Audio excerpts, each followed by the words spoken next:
It was during the 2011 Libyan uprising that Ali Zeidan became a prominent figure on the political scene.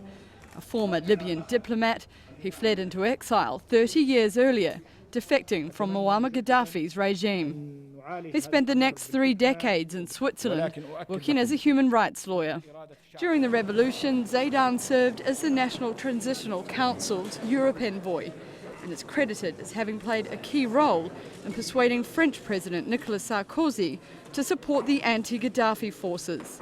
You see, Gaddafi himself, we are able to target him, and we would like to have him alive to face the international or the Libyan court for his crime. Zeidan became Prime Minister in 2012, but post-war Libya was a very different place.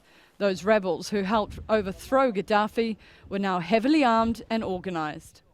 Facing political chaos and problems exporting oil, he appealed for international help to restore security.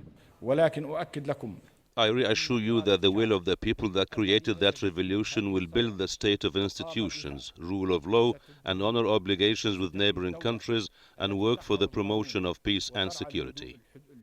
Despite the positive rhetoric, in October last year, just 1 year after he became Prime Minister, he was kidnapped by armed men in Tripoli. He was released just hours later, but the motive behind the abduction isn't clear. But Libya's powerful Islamic groups were angered over the raid days earlier by US special forces that seized a Libyan al-Qaeda suspect known as Abu Anas al-Libi. Since then, more of Libya's economic lifeblood, oil, was being taken over by militias. They're demanding more say over how crude wealth is distributed.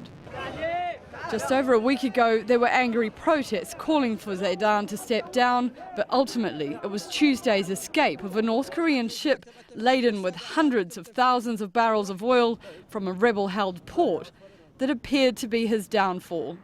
Hours after the Navy failed to secure the vessel, Zeidan lost a vote of no confidence in Parliament.